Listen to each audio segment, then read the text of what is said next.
Ba dum pa pa bum pa bum pa bum ba. Ba dum pa pa pa pa pa pa pa pa. Let's do some real music, actually.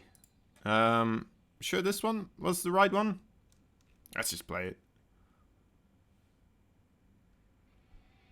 There it is. Oh, that's loud. It's very loud. Sorry for the ears that were bleeding over there. Yeah, you know. You win some, you lose some. Alright. Now, I am using new software. So I'm very curious as to how great this is gonna happen. Ooh. Alright. Today we are watching the Alpha SC2 Team League.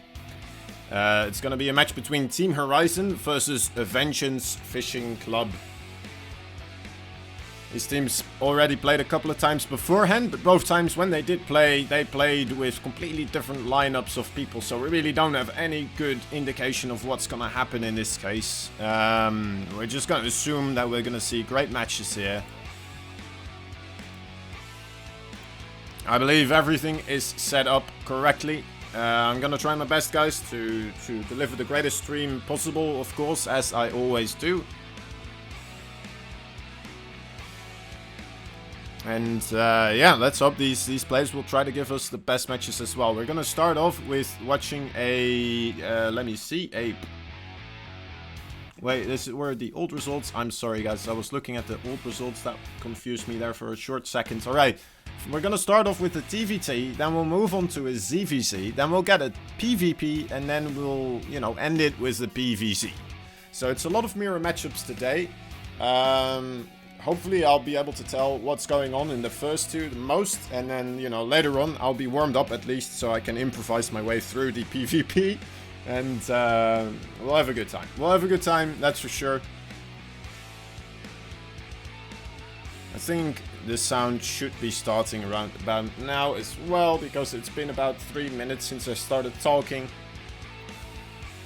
We're still in the lobby and we're waiting for the opponents to show up. We need to accept all the cookies as well on Twitch. That seems to be doing good. Alright. Alright. I did a lot of testing today as well. I hope you will appreciate it. The sound should be a little bit better than it was the previous times. Let's go to some waiting time music. And let's put on something calm and relaxing, because actually a little bit more in suspense. Oh, there we go.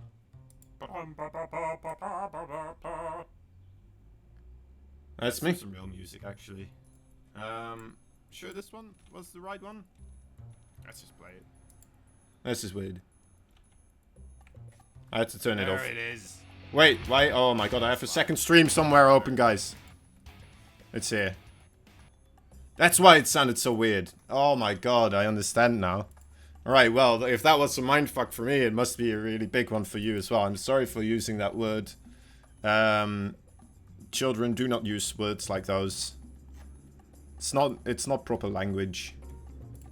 We're still waiting in... We're gonna be watching Acropolis. It's a nice map. I guess I can just be quiet for a little bit. Let's listen to some music. I'll try my best to figure out, you know, the ETA of our opponents.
Alright, looks like we are getting things started over here. We just had to join their lobby instead of the other one that we had made. It seems to be all going alright now. Let's turn off the music as we are getting this game started. And let's see whether or not the hotkeys work for as intended. And it appears that they do. That is beautiful. That is beautiful. Alright. So, as I said, Acropolis, the first map, it's gonna be a TVT. And you know what, we'll do the introductions once we're in the game. This is the loading screen. We can commentate about the loading screen for a little bit, but usually it's not that interesting. We can look at the banners of the two players. Obviously, on the right, we have a more exciting banner than on the left, but it doesn't matter too much. All right, here we go. All right, first we'll do this. In the bottom right corner, we have a purple Terran player fighting for the Fisher... Wait, what was it again exactly? I need to remember. Vengeance Fishing Club. Darrow-Weave. Darrow-Weave. Darrow-Weave. He's purple, he's a Terran, and he's from the Fishing Club. That are out for vengeance! Alright, they're fighting against the green Terran player, Arbiter. He is from Team Horizon, as we all know and love, obviously. A lot more.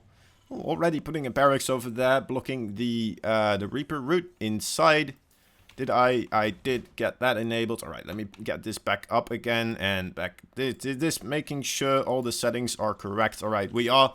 This is a one-man show, guys, a one-man production.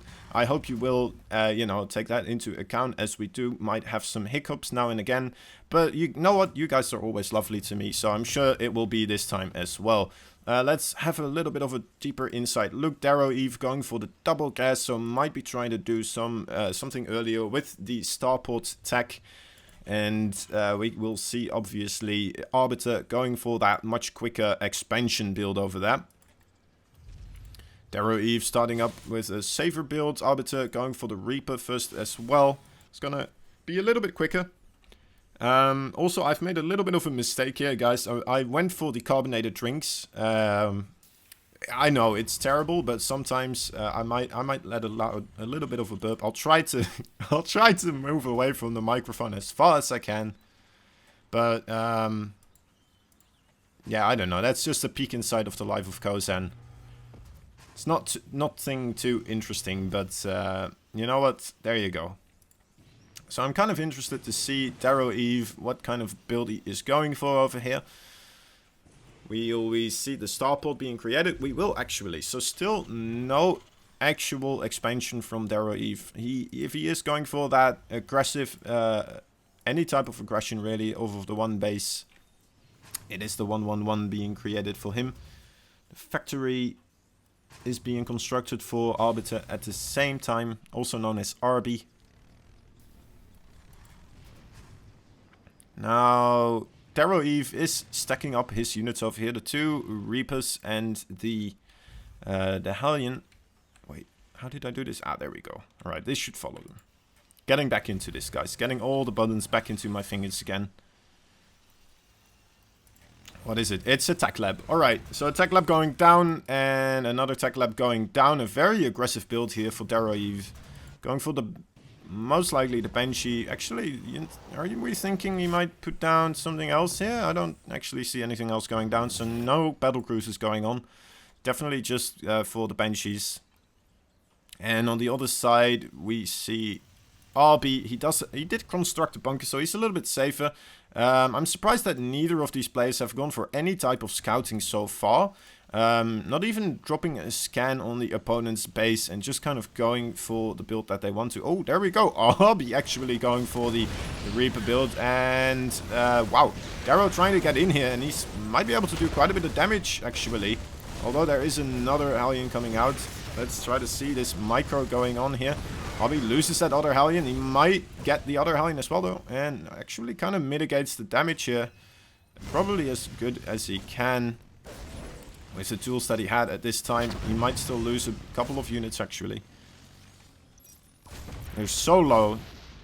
Just one Reaper. Of course, a Reaper, very difficult to deal with. But only losing one worker here. Now, Of course, this does not mean that he's safe, not whatsoever. There is still a Banshee on the way, and he only has 2 Marines right now and a bunker at the front. So this Banshee, especially once Cloak is finished, it's going to be a lot of trouble for Arby here, and I'm not sure if he's going to be able to deal with this very successfully, because he did just lose most of his Marines. Actually, he kind of lost 1 Marine, I suppose. And here is the Banshee coming in. How is Arby going to react to this? Now, he does have his command center up a lot sooner, so let's take it to the unit count. Actually, he's already behind in the work count as well. So a very, very bad start going on for Arby. Even his battlecruiser obviously being scouted right now. And Darrow is going to be able to make the perfect counter to this. And I'm not sure if Arby is in any type of position really to come back from this already. A very aggressive opener from Darrow even. It seems to be working out. Definitely went for trying to focus on the Marines first, I believe, so that this Banshee would get maximum amount of damage done. And there we go. Arby unfortunately already calls it. Very, very unlucky. But yeah, that's what happens when you don't scout. If you don't scout, you know, you kind of take the gamble. Sometimes it works out, sometimes it's a little bit dangerous, and in this case it turned out to be very, very dangerous. So let's go back to the away screen over here. Actually, I forgot to put this on. There we go. Beautiful. So first match goes to the Vengeance Fisherman Club. Taking their vengeance against Horizon.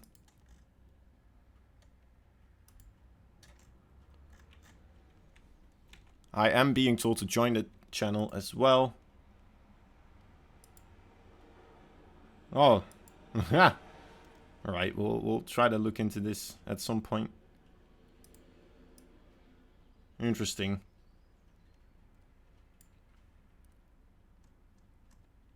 I'm sorry about that. Alright, putting on some music. As it is the waiting time once more. There we go. I'm sure we'll get in the next game rather quickly. But nonetheless, let's put on some music just for the atmosphere. Music, there it is. Alright. We're already joining the new lobby as well. I kind of still have to warm up again. It would be amazing probably if there were some warm-up rounds as well for the players, but then maybe if I could cast those warm-up rounds, just so I could warm up my casting as well, that would be nice. I feel like that would help out. That would help me out anyway. You know, just right from the get-go, 100%.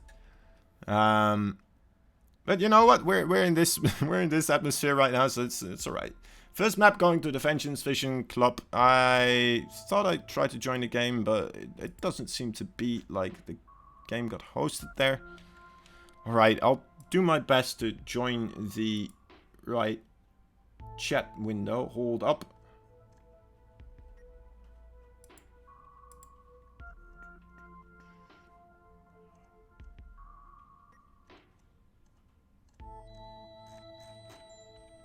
Alright, I can't find it.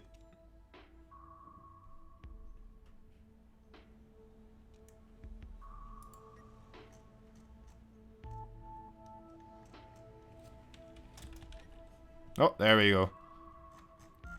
Getting the invite. Thank you very much.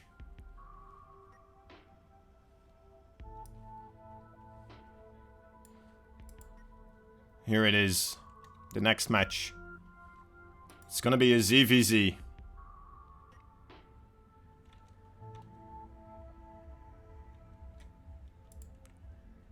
little bit of sad music.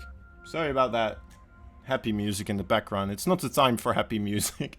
But this man, obviously with his car, wants everyone to know how happy he is. Not even sure if it really picks up. Oh well. It doesn't matter too much anyway.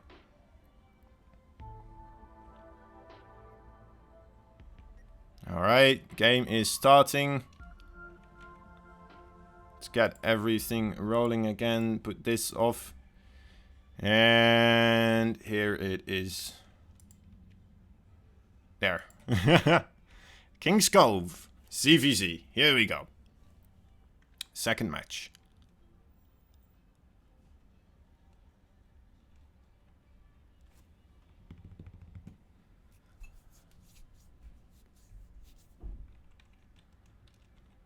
No, that's not the one.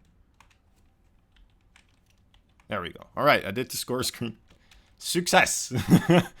Okay, from the Vengeance Fisherman Club, we have in the top left corner, already one game in front of the other team. It is the blue Zerg player, and it's Nimzo. Bottom right, his opponent from Team Horizon, trying to make a comeback here. It's Mind James. He's a red Zerg, as you can see. If you can't see, then what the hell's wrong with you? I'm sorry, that wasn't meant to be an insult. It was just a question. Right. There might actually be someone here that's just listening in. Yeah. I did it, horse lover.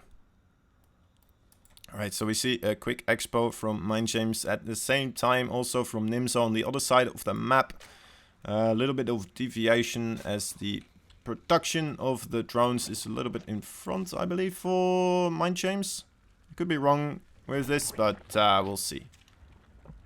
For the rest, it's pretty much the same, right? Very much the same. It's not gonna matter at all anyway. Any type of deviation, I will try to call out as soon as possible. Put them into the gas right here.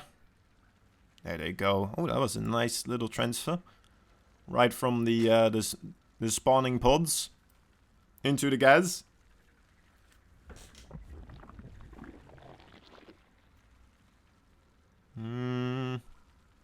So yeah, this probably is a match where Nimzo is a little bit more at an advantage, because Nimzo is the master player versus Mind James, the diamond player in this case.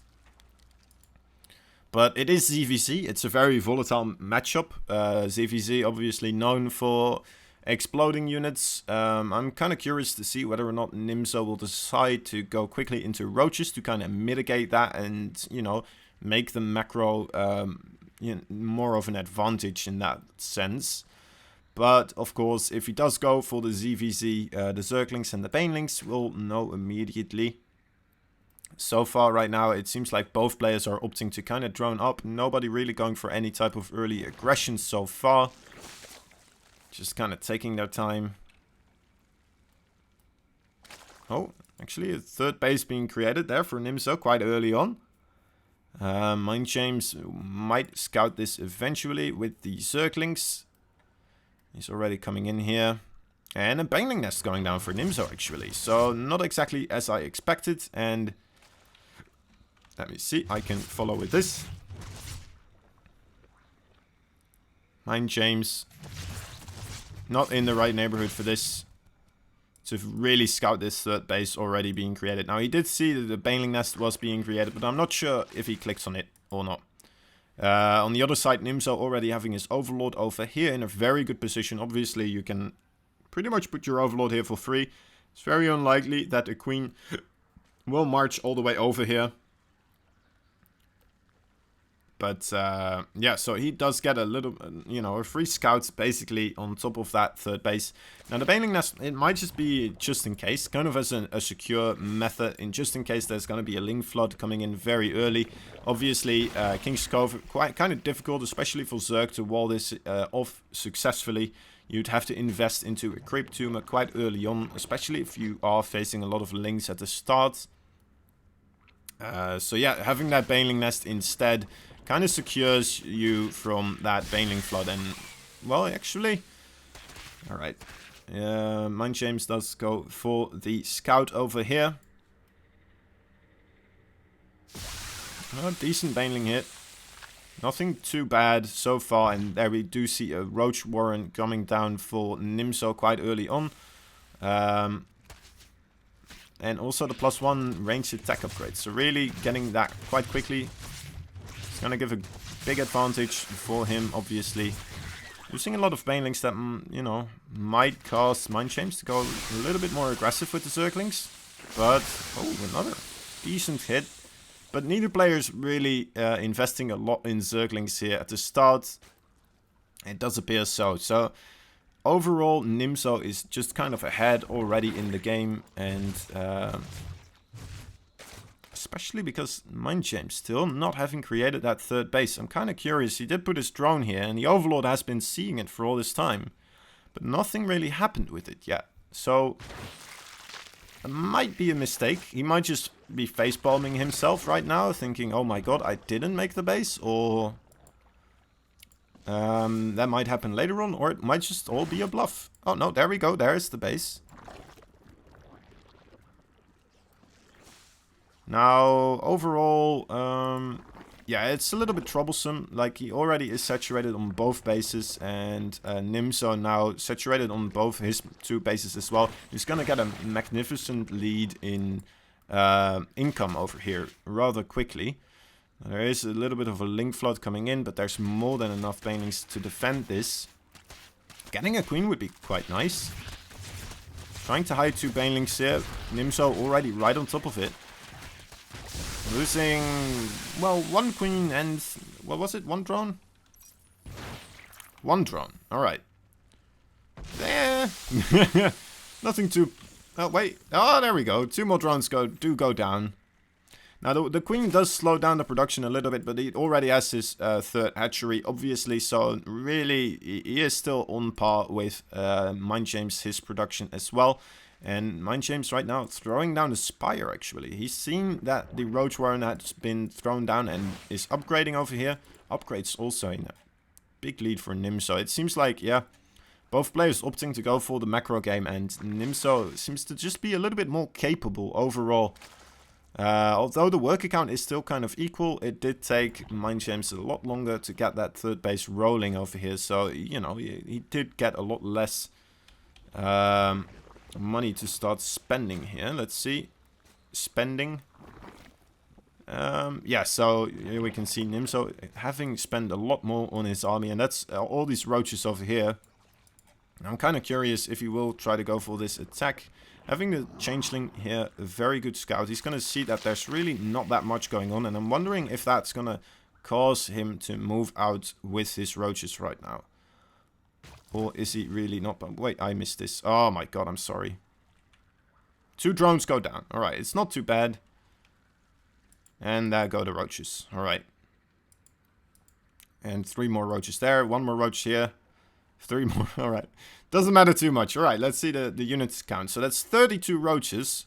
Versus 5 roaches and 5 ravages. That's also 4 queens, obviously. And, well, there are 2 spine crawlers being created right now.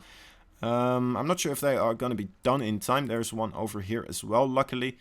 This changeling over there is still seeing everything. 5 muses now popped out, so they're going to be able to kind of poke down at these roaches. He is opting to just go straight for these roaches, trying to mitigate as much of the damage as he can. Pretty decent shots actually from the Biles, but I'm not sure if it's going to matter too much. Yeah, I think it's kind of a bob at this point.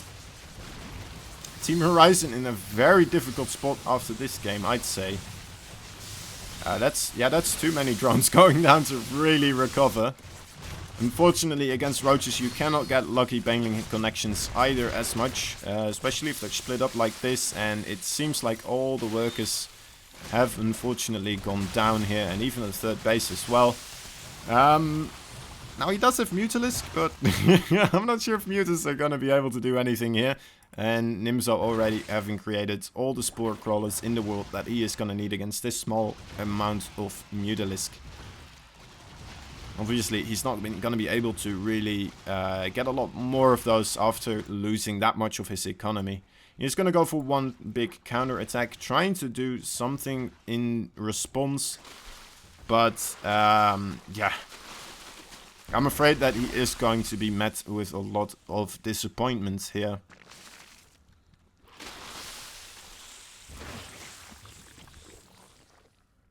So very unfortunate. I'm not sure what I'm really supposed to say other than that Mind James is, you know, bravely continuing in this fight, but it does appear to be a little bit of a lost cause at this moment in time. Moving back with his roaches, he noticed that he can't really do anything here. He's just trying to, you know, get as many workers out as possible. Roaches under the cover of the queens and the spore crawler over here.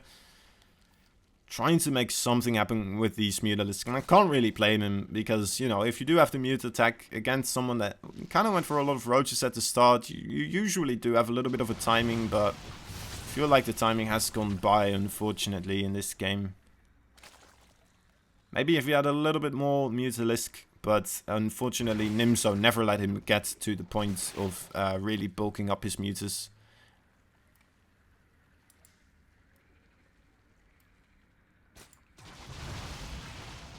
Actually, 2 spore crawlers in both bases.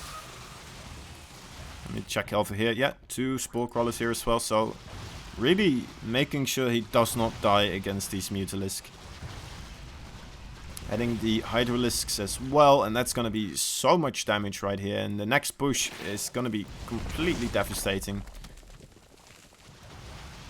I feel like he pretty comfortably could have already left the roaches in the base of Mind James as well. He did opt to be a little bit safer. I mean, you know, overall in the late game he is more likely, percentage-wise, to win. So, you know, it's not the worst call to still move backwards just to make sure that, you know, the counter-attack, if there is a counter-attack, doesn't kill him straight up.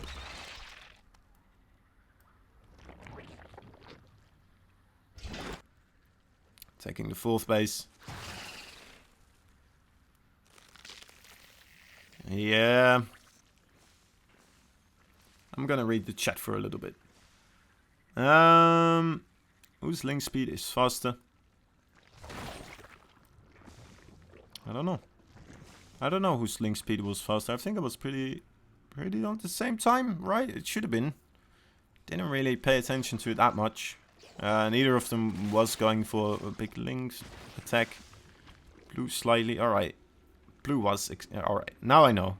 I had to just read. Alright. That's the one thing I'm not the greatest at. Let's also keep following these Mutalisks as I'm trying to interact a little bit more with the chat. Yeah. So Mind James still in a very tough position here. Nimzo now moving across with this force that's just gonna deal a deadly blow, unfortunately. There is the lurker den on the way, but like he would have to have those lurkers right now, right here, and even then I'm not sure if it's gonna matter. Very unfortunate, and he doesn't really have the money either to make a scary enough amount of lurkers at this moment in time. Trying to get that 4th base going. Oh, cancels it in time. Does see the army over here from Nimzo. Nimzo playing it very, very safe. He does not want to throw this game. Moving in his roaches over here on the right. Splitting up, and then on the left at the same time moving in with all his Hydralisk. And splitting them up very good as well. Actually, well, those are a little bit in a cluster, but well, actually losing the fight on the left side. He is still doing a lot of damage again once more. How many workers going down? 26. 26 workers once more going down for Mind James. This is a terrible spot for him to be in. And really, if he doesn't move out right now after cleaning up these roaches in his base again, he actually is moving out. But at the same time, Nimzo, he did have so many... well, he did have his stack already up for the lurkers as well. And that right now, he just has so much economy. He can just outproduce Mind James so much. Even the counter-attack will not be able to do anything. This is a rough game to cast, guys. I'm sorry. I'm sorry, it's bringing down my spirits. Nonetheless. Mind James continues. Never give up, never surrender. He has a Mutalisk taking out the 5th base. And, you know, eventually, if Nimzo doesn't pay enough attention. Unfortunately, he does. And the Mutalisk dies. Alright, that was... Rough position. Moving out again once more. Let's look at the upgrades as well. Actually, surprisingly enough, it's kind of equal. The +1 attack, or the +3 attack is coming out for Nimzo, but ahead in the armor upgrades is Mind James right now. And, kind of wondering why that is, but might be a little bit of a mistake. Might be something that I do not know about in the ZVZ meta at the moment in time. But, yeah. Lurk is being created. Lurk is obviously very good against any type of ground army.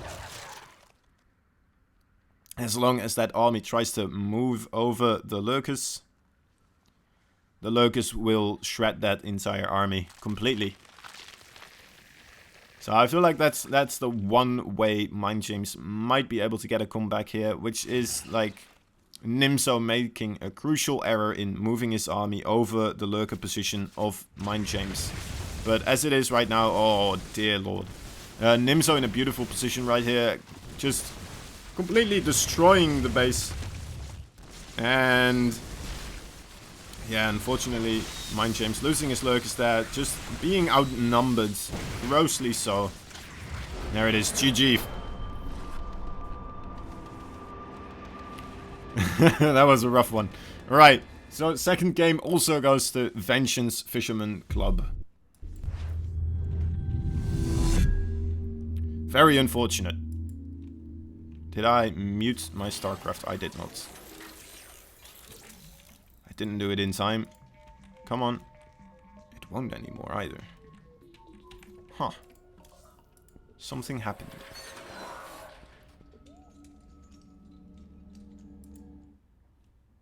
Let's see.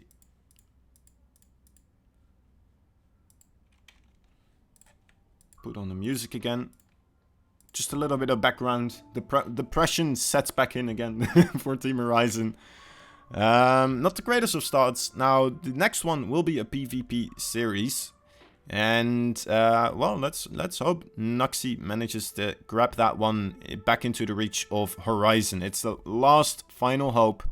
If they lose this one, they will lose the series. We might still have the other. But, yeah, it's going to be rough. It's going to be rough for Horizon to make this comeback happen. But let's hope they do.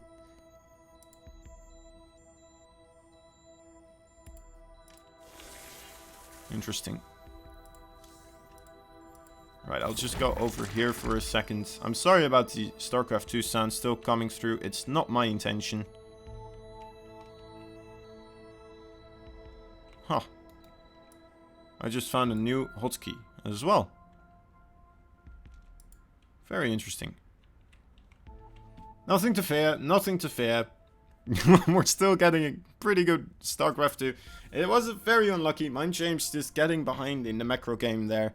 You know, you gotta commend him for still going for the macro game and not trying to cheese it out, you know. Still trying his best. That's the best way to get his experience up, right? Just playing against someone that is of a higher league than him and then trying to still pull through. But yeah, that was a little bit unfortunate overall. Nuxie, thank you very much for the invite. As we all can hear, I don't know why my Control S is not working anymore for the sound. I think I broke it.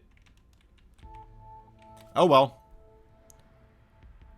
You'll just get to listen to the countdown going on, so...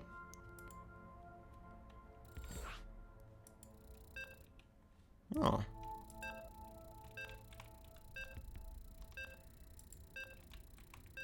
Interesting. I don't know. I don't know. Something's happening, but it might be my... Oh, wait. This might be why.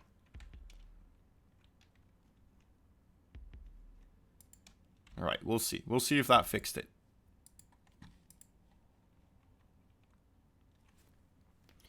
New repugnancy. It's the third match. Team Horizon desperately wants to get a win in this case.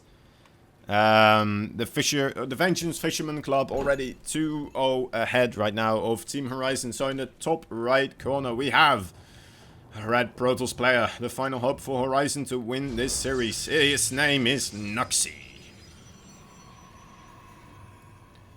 He's facing off against the other Protoss on the opposite side of the map. He's called Abyss. Representing the Vengeance Fisherman's Club. I just like saying that, honestly. It's a good name, guys. Well done. Well done with that name. Nothing wrong with that one. And let me see actually if this has fixed my problem with my sound thing. No, it has not actually. The sound... Alright, oh well. Does this one still work? It does not. Alright. Yeah, that's fine. We'll make do with... We'll just have some background noises now and again in the menus. It's alright. If you do know what is happening, please tell me. It's a cry for desperation. And I need some help. Okay, this is... Huh. What if I use this one? Nope. Very interesting. Alright, so it's... I can't summon up the names either. Oh, there we go. Hey, I fixed it. I fixed it. Thank the heavens. Oh, that was a close one, guys. Jeez. Alright, so let's see what's happening in this game. There's a cybernetics core being created by both players. Seems to be very similar builds so far. The only real difference that I see is that, you know, both players also actually looking for the, you know, the scouting going on here. 2 gateways for Nuxie as well as for Abyss. Abyss a little bit more early on that second gateway. But both of them also going for the double gas and optimal mining on both of those gas geysers. Both of them also making sure if their opponent is not going for a greedy quick nexus. And maybe because of this they both decided to do a little bit more of a tech route beforehand. And we see the Stargate coming out for Abyss versus the Robo from Nuxie. Now... we're gonna have to see what exactly is gonna come out of the Stargate. But of course the Stargate can be very powerful against the Robo facility. If you do get some Phoenixes and lift up the Immortals, for example, that could be a very dangerous thing to happen for any Protoss player who has Immortals. But then again, you know, who knows? We'll see what happens. I'm not the greatest PvP mastermind myself. We do see some depths going in here. That's a very dangerous situation. Does manage to get a lot of probes, actually. 6 probes going down already. 7 probes. A worthy sacrifice. And then immediately going into the Oracle as well. So trying to optimize as much worker damage as he can. That being said, well, there is 13 workers still mining here, and Nuxie is planning to do a expand. Abyss already putting down his nexus, so he's already expanded a little bit earlier. So yeah, he does seem to be in a demanding lead. Nuxie will have to try to do some form of aggression himself to make this happen still. He does see these... oh, does he react? Okay. Well, yes, yeah, there we go. He does see them this time. Manages to get the Stalkers and the Shade a little bit early there. He's going to be able to warp in here as well at the same time. Let's see what he warps in. Now, this is a dangerous situation. He's also applying pressure at the front right now. There's 3 Stalkers right here versus the 2 Stalkers from Abyss. He's not pushing in further though, and Abyss is going in further with these Adepts. Going for very heavy aggression.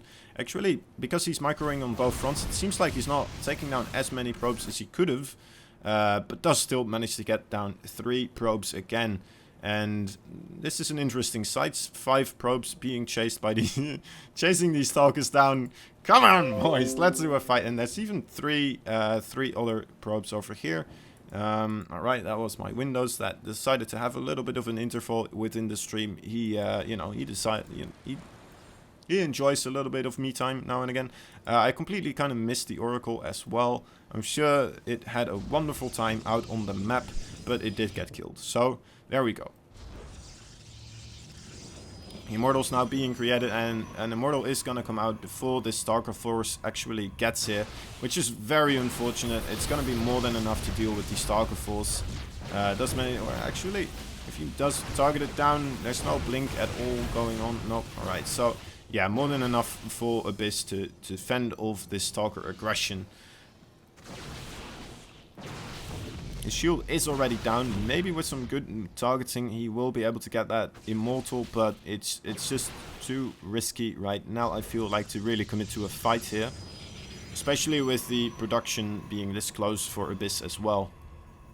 Trying to get some shield regen, putting the injured Stalkers more in the back. Good micro from Noxy.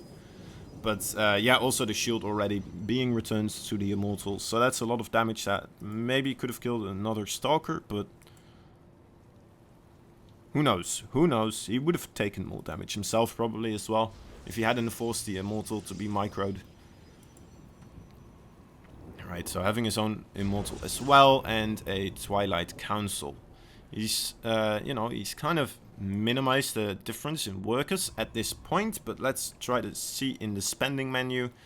As we can see, tech already way advanced for Abyss and also Army still. Quite the lead at this time. Now, it's probably just because of the Stargate at this point in time, but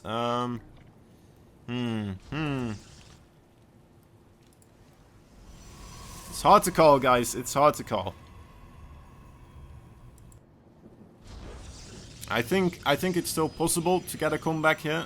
We'll need to see Noxy try to do some form of attack probably, but or just, you know, maybe if Abyss attacks, then yeah, he's gonna be in a good spot as well.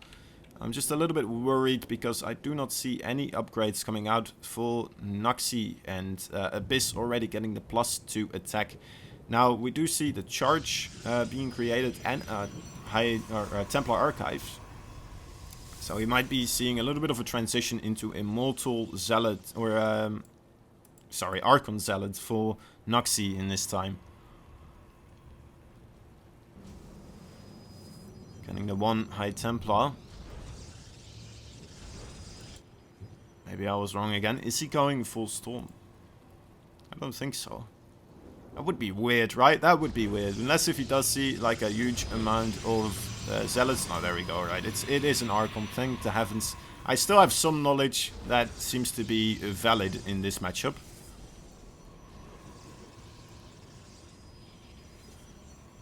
This scout, I wish he would take that down.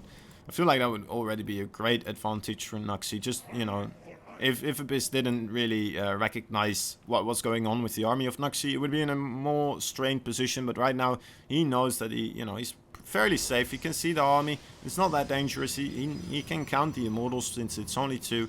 And he knows that he's completely safe against anything really that Noxy can throw at him at this point. And also catching up with his attack route as well, adding his own Templar Archives and Zealot Charge here as well. So even some fancy Sentry Micro will not be of use.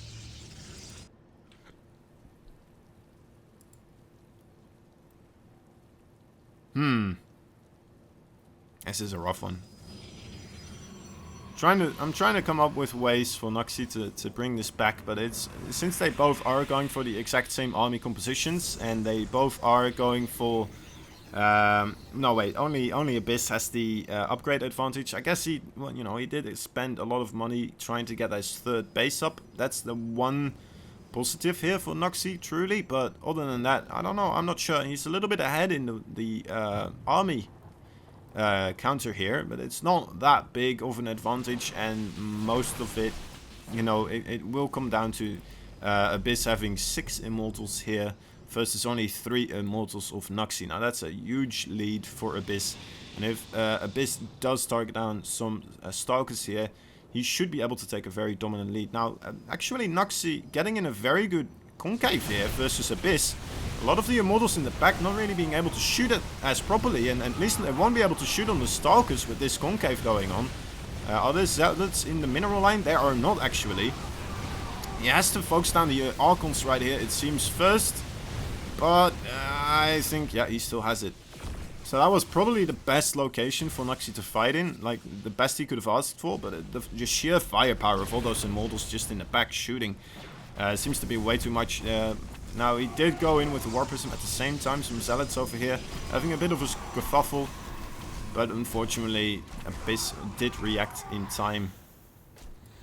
And nothing is happening there. He does realize that there is a War Prism out on the map, but Naxi is just unfortunately falling more and more behind in this battle.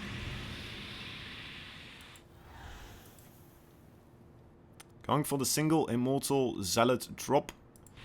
Where is the War Prism for Abyss? Oh, there it is. Thank you. He was like, here I am. Over here. Very interesting. So the War Prism is trying to get some more damage done again.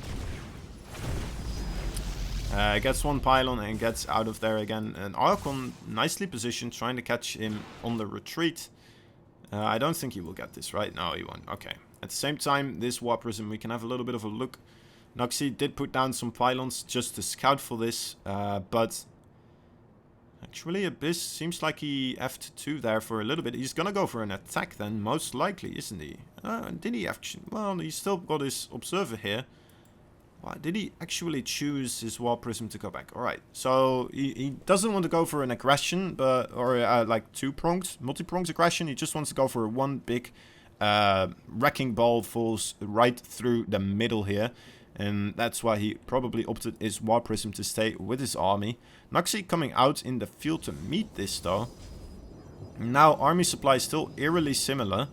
But there is 8 Immortals now versus 6 and still in the favor of Abyss. And we can see the army supply from Naxi going down very, very quickly here. As opposed to Abyss kind of hovering around the same amount for a really long time. It's a very dangerous situation. I don't think Naxi can fight, really take this fight at this time. He has to retreat, and he has to retreat on 2 locations at the same time. Still taking some damage there on his Immortals. Needs to try and buy some time for more Warpins, and, you know, the problem is, though, that Abyss does have his War Prism here, so he can reinforce as quickly as Naxi really can. The only difference would be that the robotics facility is closer for Naxi, but unfortunately he is not producing any more Immortals. So even that advantage seems to be going out of the window here. More Archons coming out, and we need to find a good way for Naxi here to deal with these Immortals. And in they go again. The Archons are not done yet, so the Zealot count just, you know, the sheer amount of Zealots are shredding the Zealots of Naxi here. And I think Naxi is in a lot of trouble. Has to retreat to his shield batteries. But this does leave the 3rd base completely open. Abyss, and yeah, there he goes. He does go for that economic damage. A very good move. Nothing going on with the War Prism for Naxi either on the opposite side of the map. This probably would be the optimal time to try and make something happen. Abyss maybe a little bit too protective of his army in this time. Moving back from, well, probably didn't want to fight in this setting over here, where he will get a negative concave. Or, you know, get a little bit too clumped up with his units. Naxi trying to go for the surround with the probes, but the probes go down so quickly against 8 Immortals over here. Actually, it's 7. No, it is 8. It's still 8. And this seems to be like a 3-0. Yep. Very unlucky for Team Horizon, but I do not see any way for him to come back here. Naxi in a terrible spot. Losing 24 workers there, and Abyss even now still playing it safe, not overcommitting to this. Pulling back, he knows he has the way bigger economy. If he just makes more units now, he is gonna win in the long run. And GG. Alright. The Vengeance Fisherman Club, they do take it 3-0 right here. Very, very unfortunate for Team Horizon. But, yeah, it happens sometimes, you know. Hopefully it will be a little bit of motivation for Team Horizon later on. It was a little bit, you know, unfortunate that those 2 adapts did get in there so quickly. And Naxi did go for the 2 Stalkers. So, you know, normally you would kind of be okay against it. But the adapts were just very good well microed. And, yeah, targeting down those, the probes at the start, it was very, very unfortunate.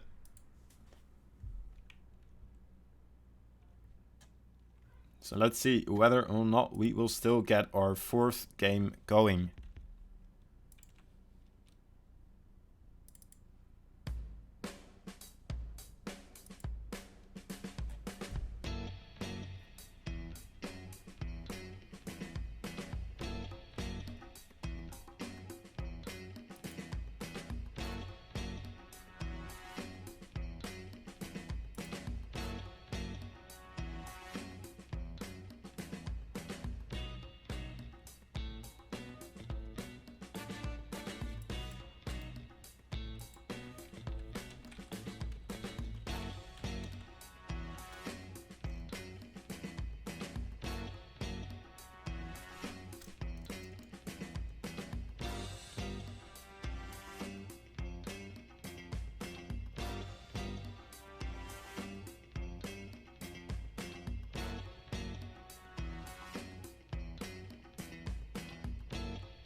Trying to get a pulse right now to see whether or not we do still get the last game.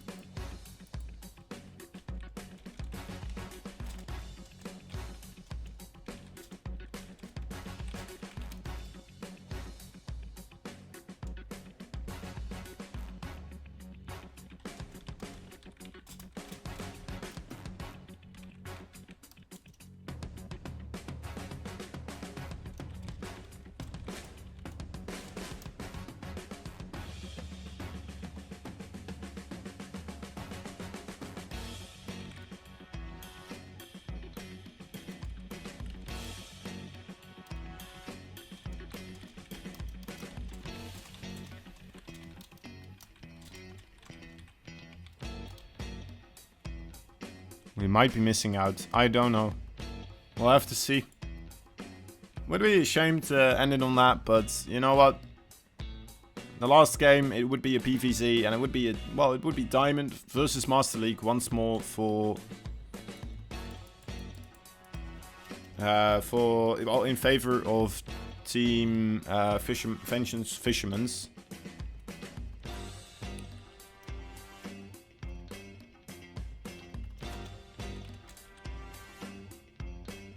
Oh, wait.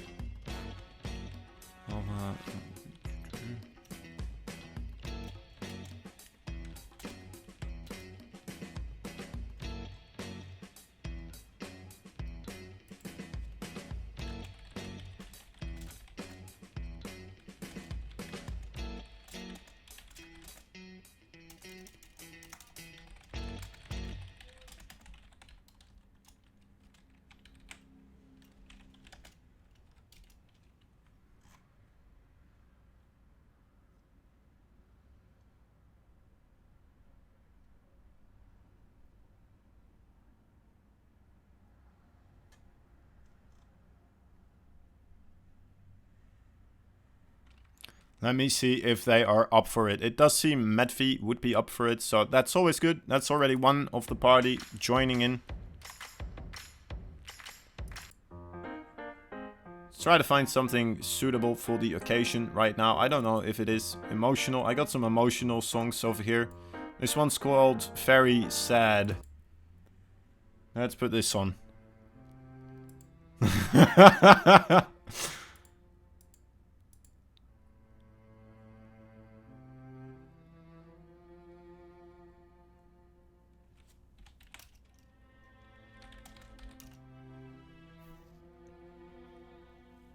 Wow. So it appears that the fourth player of the Vengeance Fisherman's Club might be unaware that the clan war is going on. Oh, he agreed. He's gonna play. Alright. So yeah, sad times for Team Horizon this week. It's an unfortunate occasion. But, you know, you win some, you lose some.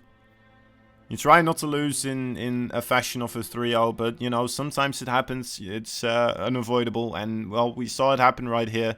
There were a lot of early on losses, you know, people falling behind in the early game and then just slowly not gaining any traction in the later game. Vengeance Fisherman Club playing a solid later on game, you know, securing their leads and not throwing it away later on. It does still happen sometimes, of course. These players are not professional players. So stuff like that still happens from time to time. Unfortunately for Team Horizon, it did not happen at this time. But luckily, we will still see a another game happening. I'm gonna put on some little bit of a different music, because that one was just really bumming me out, alright? that was too much. Too much. Too much for me. Big yikes. Yup. Alright, so there will be one more game coming up, guys. Do not go anywhere. We will see Medvi versus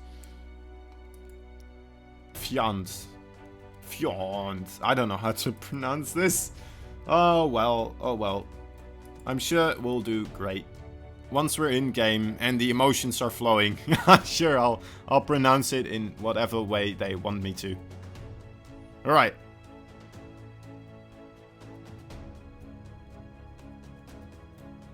He agreed, so let's us see. When will this happen?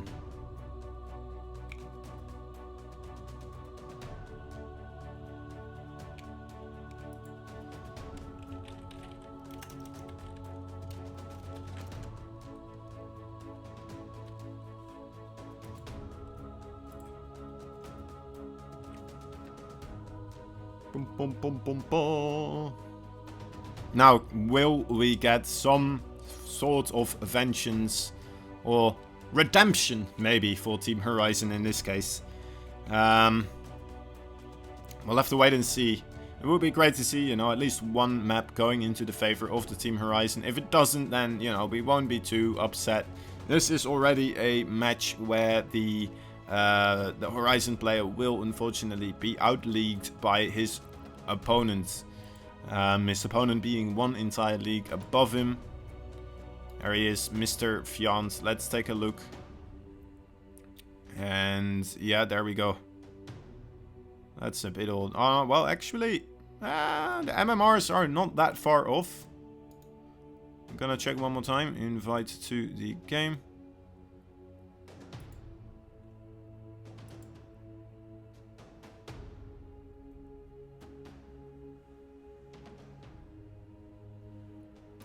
And I am the host.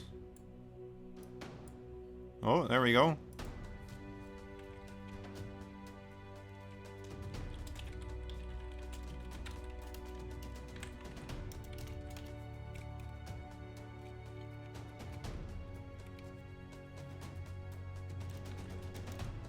Alright, so this will be the last game. It seems like we got a private, you know, a private session. The other streamers did leave.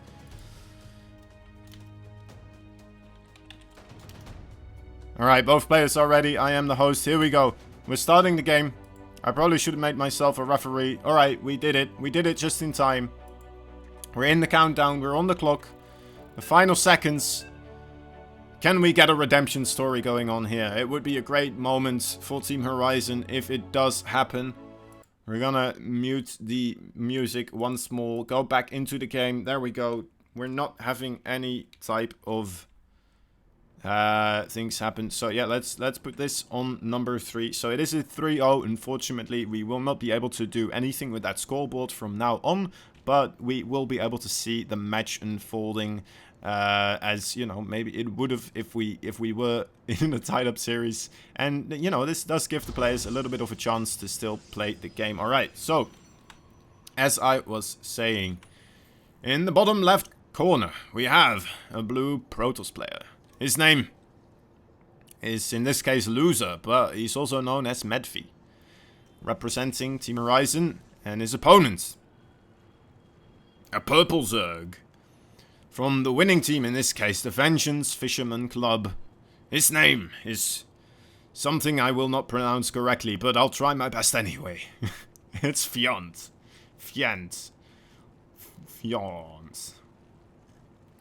Good enough. Good enough. We put in some effort there. I'm sure, you know, as long as you put in effort, people will appreciate you most of the time. Now, let's see how this game will unfold in this case. Did he actually block the... no, okay, he didn't. He's just waiting for enough minerals. Alright.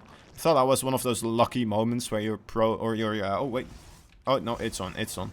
Where your probe just accidentally moves into the pathway of the drone where he wants to put the spawning pool. It happens sometimes. It's very embarrassing if it does. Or, you know, maybe it's just very lucky if it does for the Protoss player. But in this case, it doesn't seem to be the case. And just stuff happening the usual way for Mr. Fjord. However we pronounce it. I'm sure he'll be satisfied with one of those. So yeah, Medvi going for a quick expo as well. Adding the second gas later on. This all being scouted at the same time. Are we gonna see any type of aggressive Ling production being started up at this moment as he sees this aggressive expansion build, or will we see another expo going down? And we do see another expo going down. All right, so nothing too heavy going on so far. Robo facility rather early. The Overlord still getting a complete free scout. And yeah, that's just 4 links, so that's a very standard amount. And then going straight back into the droning.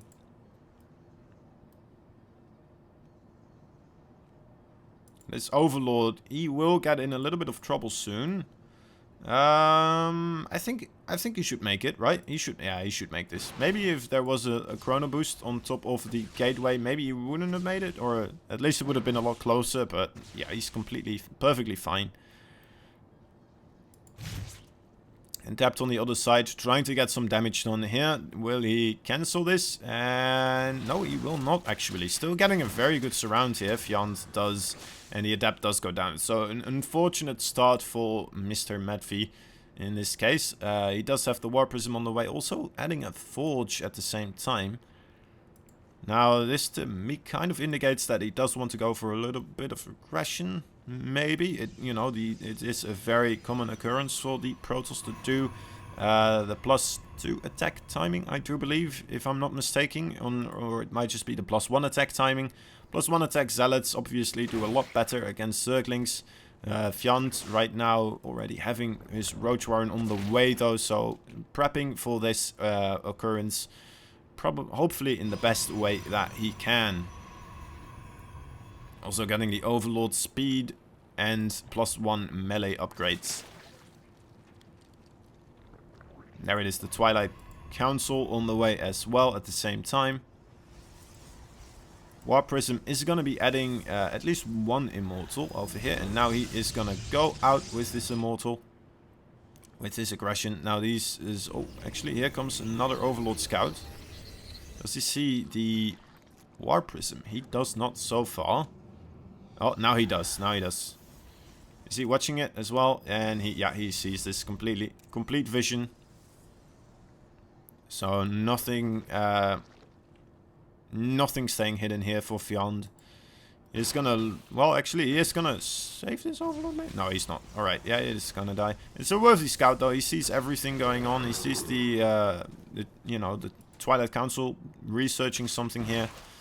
And he even gets the scout on the 3rd Nexus being put down. I'm wondering if the 3rd Nexus will actually be producing any probes. Sometimes you do see the Protoss. Oh boy, this is right into Spore Crawler. It's a little bit dangerous right there. The Immortal does seem to be okay though, and with the long-ranged pickup, he can get out of there quite safely again. Some Zerglings on the other side though, trying to put some aggression on the front. But it seems Medvi completely prepared for this so far.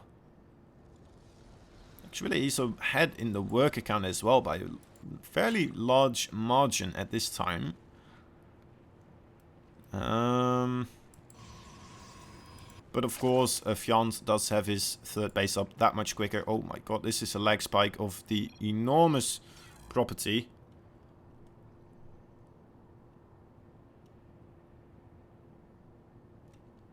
Huh.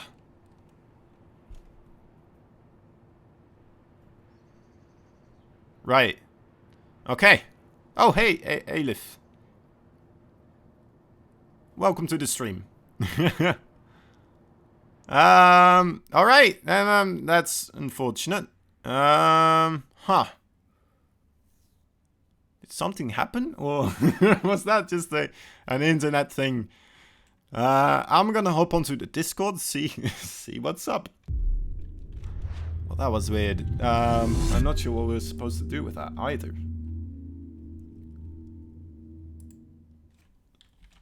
Huh.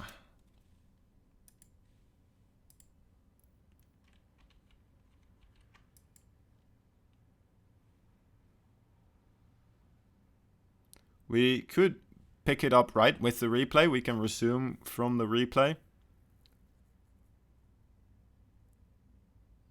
I suppose.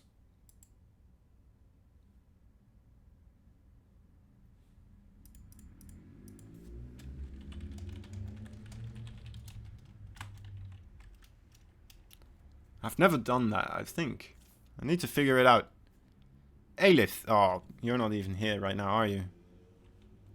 Let me ask you.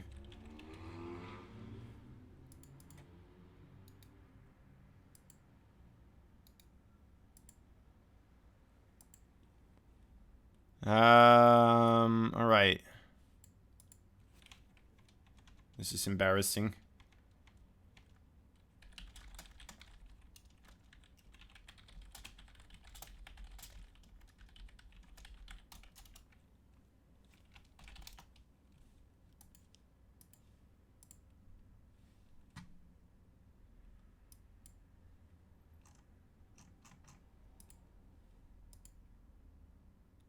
Recover game? Is that the one I need?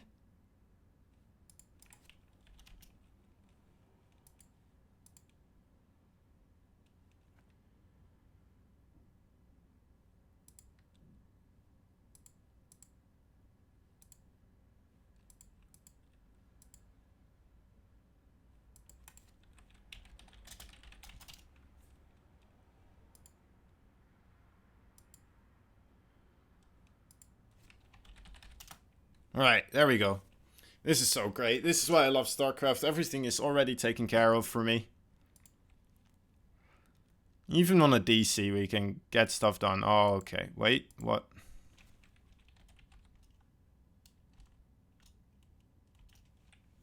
Is it wrong?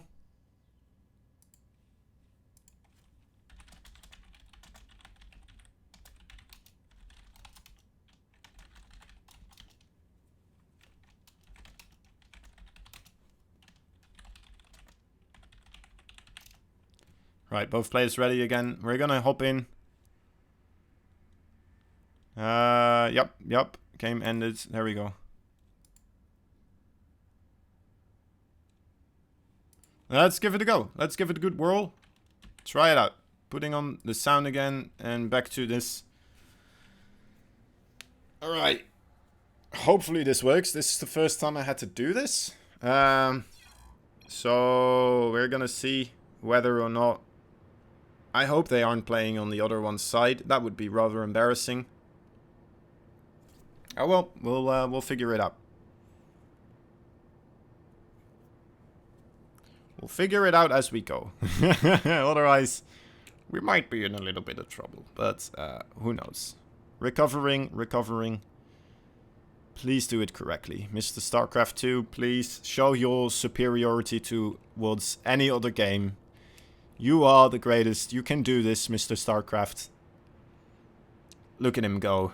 Look at those faces. They're so ready for action. They know what they're doing. I'm not sure if this worked.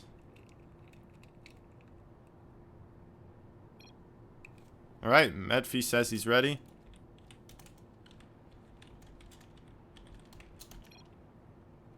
I'm an observer. Alright, we're good. Oh, it gives a countdown. Alright, well that was pointless. Woof! Alright, we did it! Yes! Saved the game, alright. Oh, wait. I don't have my overlay now, do I? Is it because it's from a replay? I see. Oh, wow, that's unfortunate. Huh. I should have put that on as well. Oh well. So we don't have the fancy overlay or the scoreboards and everything, but you know what? Oh wait, oh, let me lower this logo then quickly so people can actually see what's happening in that location. All right, let's go with this. All right, back into the game. So production tab. What do we have? Units wise, we got a lot of workers being created for the Zerg player, and there is a little bit of a drop going on. A little bit of pokey wokey, but nothing to worry about too much from Mr. Fjand. And we got, well, the third base for Medfi over here. He's a little bit supply blocked. Unfortunately, 4 pylons going down. Little bit of a panic. 4th base coming down for Mr. Fjand as well. Little bit of an aggressive move out. Maybe just checking to see kind of what's up. Making sure nothing is moving through that middle area right there. Normally, I do see a lot of Zergs taking this base, but taking this base instead, it might be throwing Medvi off a little bit. He did have his observer here, but I'm not sure if he was fully aware. Is he moving this observer over there now? No, he is not. He's just moving his force forward, and it does appear to be a big timing attack with a +2 with a lot of immortals coming across the field. The Warp Prism is there as well, so he's going to be able to do a little bit of tricky plays there, using the Warp Prism. And who knows what he's going to be able to do. Oh my god, already an Overlord with drop having been created. But there's no sentries here, so maybe it's not too crucial to have the Overlord dropping in this time. Actually, he's going for the the mineral line. Oh my god, that's a lot of Banelings. That was pretty good splitting from the Zealots, actually. I'm not sure if that was fully intentional, but it worked out very well for Medvi. Medvi now going forwards with all of these Zealots. More Zealots coming in. Needs to keep these Zealots in front of the Immortals so that the Immortals do not get targeted down. One Immortal actually chasing down a drone and now getting pulled back here by Medvi. Maybe not the best move. He would have been able to see that hidden expo there. At the same time, I'm trying to keep my eye out for this drop of the Banelings coming up in the main base. Right, here we go. We're gonna see this real quick. Actually, it's not happening just yet. 11, 12 probes. Oh my god, that's massive damage. Alright, I kind of missed it, but another base going down for Fjand. So Fjand kind of stabilizing maybe a little bit with that economic damage. But he... Oh my god, no, he's not. More Zealots swapping in. Yeah, alright. I guess that was a really difficult situation, especially after losing 2 hatcheries, so his production is completely in the toilet. And he just didn't have the units anymore to really ever counter that amount of Immortals. So a very strong push from Medvi, really having that one in the bag and taking Fjand down. A little bit of an upset maybe, but it's nice that Horizon did manage to get at least one game in the bag. Very well played. But unfortunately, it didn't matter anymore. The Vengeance Fisherman Club obviously still take the series. And I probably should put this on right here, right now. GG's, there we go. Well played by everyone. Thank you for the players. First of all, I'm gonna yeah, put an end to this. Thank you to the players. Thank you to the, you know, all the team managers and stuff like that, getting all their teams together and motivating them to play. Thank you to the Alpha Team League Cup. Still, you know, making beautiful tournaments for everyone to enjoy. And thank you for watching. I had a good time casting myself. I hope I didn't, you know, embarrass everyone from Team Horizon too much, as I sometimes do, obviously. But you know what? I have a good time doing it, so... what the hell. You know what? Yeah, I've been Kozan. I want to thank you one more time for watching, because I do appreciate it. And we'll be back next Wednesday once more with another match from Team Horizon. Who knows who will be playing right then and there. It might not be the same players. We'll see. Or it might be the same players, but, you know, completely motivated to do their complete best, because they did lose 3-0 this time. Who knows? We'll see. Maybe we'll get better results next time. Have a good one, everyone.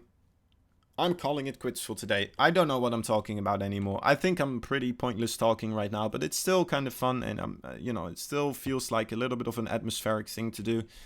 We could put on some music just kind of to roll us out here, and I feel like that would be probably the best choice of action. So, yeah. Have a good one, everyone. See you next time. Oh, one more thing. The VODs will be available on my YouTube channel. If you do want to rewatch everything, you know, for some reason, I'm going to be uploading the VODs onto my YouTube channel right after this. And, you know, then you won't have to... Well, I guess you could still watch on Twitch as well. But maybe, you know, if a month later, once the VOD on Twitch is gone, and you feel like, you know what, I want to rewatch that match, for whatever reason, then you can find them on my YouTube channel. All right. Have a good one. See you next time. Bye-bye.